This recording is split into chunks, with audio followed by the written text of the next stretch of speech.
শেষ যে লোকটা জান্নাতে যাবে তাকে আল্লাহ তাআলা জাহান্নামের আগুনে পোড়াতে পোড়াতে ছাই বানিয়ে ফেলবে। আল্লাহ বলবেন, জিব্রাইল যাও একটু দেখো, একটা মাত্র সেজদা দিয়েছে আমাকে, এরকম কাউরে পাওয়া যায় কিনা। বাটি চালান দিয়ে দেখো পাওয়া যায় কিনা।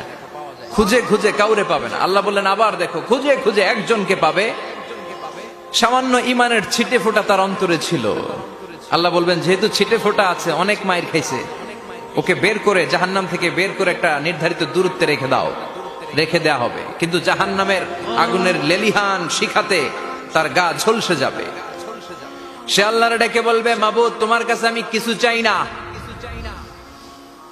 জাহান্নাম থেকে তুমি আমাকে বের করেছো, জীবন নদীর পানি তুমি আমার গায়ের মধ্যে ঢেলে দিয়েছো, আমি আবার সজীবতা ফিরে পেয়েছি। আমি তোমার কাছে জান্নাত চাই না, শুধু নিরাপদ একটা দূরত্বে আমাকে রেখে আসো, যাতে জাহান্নামের আগুন আমারে কষ্ট দিতে না পারে।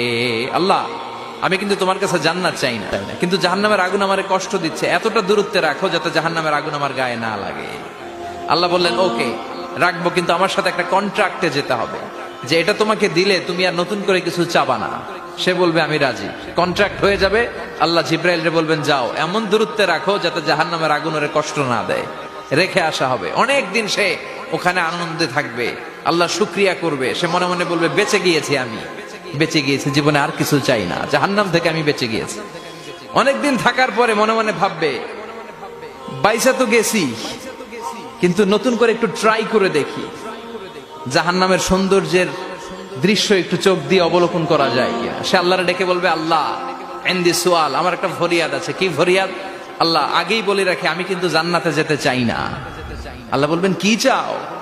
সে বলবে আল্লাহ তোমার জান্নাতটা তুমি কত সুন্দর করে বানিয়েছো, আমি একটা নজর শুধু দেখতে চাই। জান্নাতের দরজার সামনে নিয়ে যদি আমারে বসিয়ে রাখো, দ্যাটস ইনাফ, আর কিছু চাই না, শুধু জান্নাতের দরজার সামনে। আল্লাহ বললেন তুই না ওয়াদা করেছিস, তুই না চুক্তি করেছিস। সে বলবে আল্লাহ আমারে হতভাগা বানাইয়া তোমার কি লাভ? সুবহানাল্লাহ পড়েন। আমারে তুমি হতভাগা বানিও না। আল্লাহ বলে ঠিক আছে, আবার সিগনেচার কর যে জান্নাতের দরজার সামনে বসিয়ে দিলে আর কিছু চাবি না। সে সিগনেচার করে বলে আমি চাবো না। আল্লাহ বললেন জিব্রাইল বেচারারে ধরে জান্নাতের গেটের সামনে বসায় দে। এবার জান্নাতের গেটের সামনে বসে বসে জান্নাতের সৌন্দর্য দেখা শুরু করবে। সুবহানাল্লাহ। এমন সৌন্দর্য যেটা চোখ দিয়ে কেউ দেখে নাই, কান দিয়ে শোনে নাই, ওই সৌন্দর্য চোখে দেখে, কান দিয়ে আওয়াজ শুনে মাগার ভোগ করতে পারে না। অন্তরে জ্বালা আছে না নাই? এয়ার কন্ডিশনের রুমে ঢুকতে না পারলেও, এয়ার কন্ডিশনের রুমের দরজার বাইরে দাঁড়ালো, এয়ার কন্ডিশনের রুমের একটা ঠান্ডা বাতাস গায়ে লাগে না? তো ও যখন জান্নাতের দরজার সামনে দাঁড়াবে, ওর গায়েও এরকম জান্নাতের ঠান্ডা বাতাসের হিমেল ছোঁয়া গাটাকে শীতল করে দিবে। ওই শীতল হয়ে যাওয়ার পরে আর তো সহ্য হবে না, আবার আল্লাহরে ডাকবে, মনে মনে ভাববে আর একটু ট্রাই করি না, দোষ কি, আস্তে আস্তে অনেক দূর তো আগাইছি। সুবহানাল্লাহ কইবেন না? এবার আল্লাহরে বলবে আল্লাহ ইনদি সুয়াল, আল্লাহ তুমি যদি কোনো বিষয়ে নতুন করে ডিসিশন নাও, তোমারে জিজ্ঞেস করার মতো কি কেউ আছে? আল্লাহ বলে না, আমি তো সব রাজার বড় রাজা, মহারাজা, আমার উপরে তো কারো কথা চলে না। ওই হতভাগা লোকটা বলবে আল্লাহ এত সুন্দর জান্নাত তুমি বানালাম, চোখ দিয়ে সৌন্দর্য দেখি, কান দিয়ে আওয়াজগুলো শুনি, হুর আর গেলমান হেঁটে বেড়ায়, এত সুন্দর জান্নাত চোখ দিয়ে দেখি, ঢুকতে পারি না, আমারে কষ্ট দিয়ে তোমার কি লাভ? ও আল্লাহ আমারে তুমি মাফ করে দাও, জান্নাতের চিপার মধ্যে এক কর্নারে তুমি একটু আমারে জায়গা করে দাও।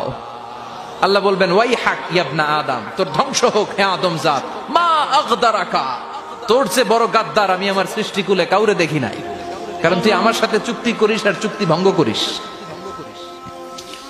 আল্লাহর রহমতের দরিয়ায় তখন জোশ খেলে যাবে, ওর আকুতি মিনতি চাহনি আল্লাহর রহমতের দরিয়ার মধ্যে জোশ লাগিয়ে দিবে। আল্লাহর দয়া হয়ে যাবে, মায়া হয়ে যাবে। আল্লাহ বলবেন ঠিক আছে জান্নাতে যা।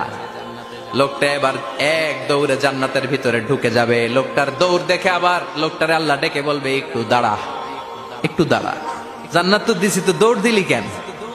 সুবহানাল্লাহ কইবেন না? লোকটি বলবে আল্লাহ প্ল্যান তো আমি কম করি নাই, এত চেষ্টার ফলে আমি আসতে পারছি, আবার যদি তুমি বাইর করে দাও, এই জন্য এক দৌড়ে এমন চিপার মধ্যে লুকামো যাতে তুমি আমার না দেখো। আবার আল্লাহর রহমতের দরিয়ায় জোশ খেলে যাবে, আল্লাহ কাছে ডাকবে, কাছে আয়।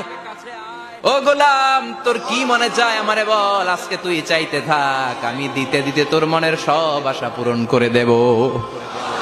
লোকটা খুশি হয়ে বলবে, আল্লাহ আমারে এটা দাও, বাড়ি দাও, গাড়ি দাও, নারী দাও, এটা দাও, ওটা দাও, একের পর এক চাইতে থাকবে, আল্লাহ সব তারে দিতে থাকবে। চাইতে চাইতে লোকটার সব চাওয়া যখন শেষ, সে বলবে, আল্লাহ আর আমার চাওয়ার কিছু নাই। আল্লাহ বলেন, নো, এত তাড়াতাড়ি যে তুমি খেলা শেষ করতে পারবা না মনু, আমার সাথে তোমার এই খেলা আরো লম্বা সময় চলতে হবে, তোমার অনেক কিছু চাইতে হবে। তুই আজকে চাইতে চাইতে তোর সব চাও আমার কাছে বলবি, আর আমি দিতে দিতে তোর জীবন ধন্য করে দেব।